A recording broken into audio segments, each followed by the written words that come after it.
Parliament ఎన్నికల్లో సత్తా చాటేందుకు సిద్ధమవుతోంది కాంగ్రెస్ పార్టీ. ఇంద్రవెల్లి వేదికగా రేపు సీఎం రేవంత్ రెడ్డి ఎన్నికల శంఖారావాన్ని పూరించనున్నారు. అమరవీరుల స్తూపం వద్ద భారీ బహిరంగ సభ నిర్వహిస్తున్నారు. ఈ సభకు సంబంధించిన ఏర్పాట్లను మంత్రి సీతక్కతో పాటు ఎమ్మెల్యే బొజ్జు పటేల్ దగ్గరుండి పరిశీలిస్తున్నారు. భారీ జన సమీకరణతో పాటు ఏర్పాట్లు జరుగుతున్నాయంటున్న బొజ్జు పటేల్తో మా ప్రతినిధి సాయిలు ఫేస్ టు ఫేస్. జిల్లా ఇంద్రవెల్లి అమరవీరుల స్థూపం వద్ద భారీ బహిరంగ సభను నిర్వహించబోతున్నారు. బహిరంగ సంబంధించిన ఏర్పాట్లన్నీ మంత్రి సీతక్కతో పాటు అదేవిధంగా ఎమ్మెల్యే వెడుమ బొజ్జు పటేల్ దగ్గర ఉండి కూడా పరిశీలిస్తున్నాం. మనతో మాట్లాడడానికి ఎమ్మెల్యే వెడుమ బొజ్జు పటేల్ గారు ఉన్నారు. సార్ చెప్పండి, సీఎం రానున్న నేపథ్యంలో ఎట్లాంటి ఏర్పాట్లు చేస్తున్నారు? సీఎంకి సంబంధించిన షెడ్యూల్ ఎట్లా ఉండబోతుంది? గౌరవ ముఖ్యమంత్రి వర్యులు మా నియోజకవర్గం రావడం చాలా అదృష్టవంతులుగా భావిస్తున్నాం. ఎందుకంటే మేమంతా ఈ ప్రాంతంలో జన సమీకరణ కోసం మరి గత 2 డేస్ నుంచి ఆల్రెడీ మొత్తం అన్ని రకాలుగా ఏర్పాట్లు చేయబోతున్నాం. మరి ఈరోజే గౌరవ మంత్రివర్యులు సీతక్క గారు కూడా రావడం అనేది జరిగింది. మరి ఇన్ఛార్జు ఎమ్మెల్యేలు అందరూ కూడా 10 నియోజకవర్గాల్లో ఏ నియోజకవర్గం ఆ నియోజకవర్గాల్లో మీటింగ్లు ఏర్పాటు చేయడం అనేది జరిగింది. మరి ఇప్పుడే సీతక్క కూడా ఆదిలాబాద్ ఇచ్చోడ సాయంత్రం కల్లా ఆశీర్వాద్ వెళ్ళబోతున్నారు. రేపు మళ్ళీ ఇచ్చోడ బెల్లంపల్లి చెన్నూరు కూడా రేపు వాళ్ళతో రివ్యూ తీసుకుపోతున్నారు. కాబట్టి ఇక్కడ మేము టార్గెట్ 1,00,000 మంది అని అనుకుంటున్నాం. అన్ని రకాలుగా ఏర్పాట్లు అయితే జరుగుతున్నాయి. అదేవిధంగా అధికారులు కూడా ఏవైతే ప్రభుత్వ పరంగా ఏర్పాట్లు చేసినటువంటి కార్యక్రమాలు ఉన్నాయో వాటన్నిటి కూడా ఇనాగ్రేషన్ కార్యక్రమాలకు సంబంధించి కూడా ఏర్పాట్లు చేయడం అనేది జరిగింది. సీఎం గారు కెస్లాపూర్ హెలికాప్టర్ ద్వారా దిగి అక్కడ మరి ప్రత్యేకించి పూజలు చేసిన తర్వాత అక్కడ కొన్ని ప్రారంభోత్సవ కార్యక్రమాలు అక్కడ చేపడతారు. దాని తర్వాత సెల్ఫ్ హెల్ప్ గ్రూప్లతోటి ఒక రియాక్టివ్ సమావేశం అక్కడ ఏర్పాటు చేసిన తర్వాత కొంత సంఘ నాయకుల్ని అక్కడే కెస్లాపూర్లో కలిసిన తర్వాత మళ్ళీ అక్కడ నుంచి హెలికాప్టర్ ద్వారా ఇంద్రవెల్లి వచ్చి ఇంద్రవెల్లి అమరవీరుల స్తూపానికి ఏదైతే స్మృతివనంగా ఏర్పాటు చేస్తామని గతంలో ముఖ్యమంత్రి వాళ్ళు హామీ ఇవ్వడం అనేది జరిగింది. దాంతోపాటు ఇక్కడ అమరులైన కుటుంబాలందరూ కూడా హౌస్ సైట్ పట్టాలు కావచ్చు, అదేవిధంగా అందరికి కూడా ఒక ట్రైకర్ ద్వారా లోన్స్ కావచ్చు, అదేవిధంగా ఇందిరమ్మ ఇల్లు కూడా ఇవ్వాలని ప్రభుత్వం డిసైడ్ అయింది. కాబట్టి వాళ్ళందరూ కూడా పట్టాలు కూడా ఇవ్వడం అనేది జరుగుతుంది. దాంతోపాటు స్మృతివనంకి సంబంధించిన ఇనాగ్రేషన్ ఫౌండేషన్ స్టోన్ కూడా ఇక్కడ ప్రారంభించబోతున్నారు. టీపీసీసీ అధ్యక్షుడిగా నియమితులైన తర్వాత మొట్టమొదటిసారిగా ఇక్కడనే అమరవీరుల స్థూపం వద్ద ఒక బహిరంగ సభ నిర్మించారు. సో మళ్ళీ సీఎం రేవంత్ రెడ్డి అయిన తర్వాత కూడా సీఎంగా అయిన తర్వాత కూడా మరి ఇక్కడనే సభను నిర్మించబడుతుంది. సభకి అసలు సెంటిమెంట్ ఎట్లా ఉండబోతుంది? అసలు ప్రధాన కారణం ఏంటి?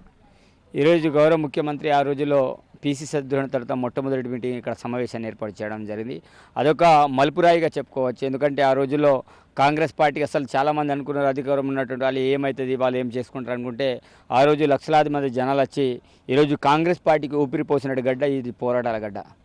ఈ గడ్డ మీదనే ఆ రోజుల్లో తన యొక్క ఏదైతే రాజకీయాన్ని ఒక మలుపు తిప్పే దిశగా దీన్ని చూడమనేది జరిగింది, పోరాటాల గడ్డ. కాబట్టి మరి ఆ రోజుల్లో పీసీసీ హోదాలు ఇక్కడ వచ్చేసి ఈరోజు గౌరవ ముఖ్యమంత్రి హోదాలో మొట్టమొదటిసారిగా మరి నా నియోజకవర్గానికి మరి ఇంద్రవెల్లికి రావడం మరి చాలా శుభ సూచిక. ఎందుకంటే ఈ ప్రాంతం అంతా కూడా అంటే వెనుకబడిన ప్రాంతం. అదేవిధంగా రేవంత్ అన్న ఇట్లాంటి వెనుకబడిన ప్రాంతాల మీద దృష్టి సారించిన వ్యక్తి రేవంత్ అన్న గారు. కాబట్టి తప్పకుండా వెనుకబడే ప్రాంతాన్ని అన్ని రకాలుగా అభివృద్ధి చేయాలి. సీఎం గారు కూడా ఈ ప్రాంతం మీద ప్రేమ అభిమానం అన్ని రకాలుగా ఉన్నాయి. కాబట్టి మళ్ళీ తను సీఎం అయిన తర్వాత మొట్టమొదటి మీటింగ్ ఇక్కడ సమావేశాన్ని ఏర్పాటు చేయడం అనేది జరిగింది. కాంగ్రెస్ పార్టీ గతంలో ఇక్కడనే సమావేశం పెద్ద బహిరంగ సభను ఏర్పాటు చేశారు, విజయావకాశాలతో దూసుకుపోయింది. సో మళ్ళీ పార్లమెంట్ ఎన్నికల్లో కూడా ఇక్కడ నుంచి సభను నిర్వహించబోతున్నారు. ఎట్లా ఉండబోతుంది? తప్పకుండా ఉన్నటువంటి పార్లమెంట్లన్నీ కూడా మేము సాధించబోతున్నాం. దీంట్లో ఎలాంటి సందేహం లేదు. ఇది పార్లమెంట్కి సంబంధించిన ఒక సంకరవంగా కూడా మనం చెప్పుకోవచ్చు. తప్పకుండా పార్లమెంటు ఈ ప్రాంతాన్ని కూడా తప్పకుండా మేము కైవసం చేయడం జరుగుతుంది. దాంట్లో ఎలాంటి సందేహం కూడా లేదు. సో ఏదైతే ఇక్కడ ఆదిలాబాద్ జిల్లాకు మొట్టమొదటిసారిగా సీఎం రేవంత్ రెడ్డి రాబోతున్నారు. సో సభలో ఎట్లాంటి సందేశం ఇవ్వబోతున్నారు? ఈరోజు మేమైతే అనుకుంటాం ఈ ప్రాంతానికి సంబంధించిన దీర్ఘకాలిక సమస్యల మీద స్పష్టమైన హామీ పోతున్నారు. కడెం ప్రాజెక్టుకు సంబంధించిన మరమ్మతుల విషయమే కావచ్చు, అదేవిధంగా ఈ ప్రాంతంలో కళాశాలల విషయాలు కావచ్చు, అదేవిధంగా ఒక గురుకుల కళాశాలను కూడా తను ప్రారంభించబోతున్నారు. మరి మిగతా అన్ని డెవలప్మెంట్కి సంబంధించిన అన్ని అంశాల మీద ఈరోజు ఊట్నూరు కేంద్రంగా టీ హబ్ని కూడా ప్రారంభించబోతున్నారు. కాబట్టి ఈ ప్రాంతంలో కావాల్సిన అన్ని అంశాల మీద, దాంతోపాటు మేము చెప్పినట్టు 6 గ్యారెంటీలో ఏవైనా ఒక 2 గ్యారెంటీలు కూడా ఏమైనా అనౌన్స్మెంట్ చేస్తారని మాకు ఒక అనిపిస్తుంది. చేస్తారు కావచ్చు, మేబీ ఇంకా మాకు పూర్తి స్థాయి నివేదికలు ఇంకా రాలేదు. సో సభలో మీరు ఆదిలాబాద్ జిల్లాకు సంబంధించిన ఏవైతే సమస్యలు ఉన్నాయో సభ ద్వారా మీరు ఎట్లా తీసుకెళ్తున్నారు, సమస్యలు ఎట్లా పరిష్కరించబోతున్నారు? ఆల్రెడీ ఇప్పటికే గౌరవ ముఖ్యమంత్రి వారికి మేము అన్ని రకాలుగా ఈ ప్రాంతంలో కావాల్సినవన్నీ కూడా మేము చెప్పడం జరిగింది. నా నియోజకవర్గ ప్రజలైతే సదర్మట్ కెనాల్ ఒకటి, అదేవిధంగా కడెం ప్రాజెక్టు, అదేవిధంగా పసుపుల బ్రిడ్జు, అదేవిధంగా గంగపూర్ బ్రిడ్జు, దాంతోపాటు చాలా మారుమూల ప్రాంతాలకు రోడ్ సౌకర్యం లేరు.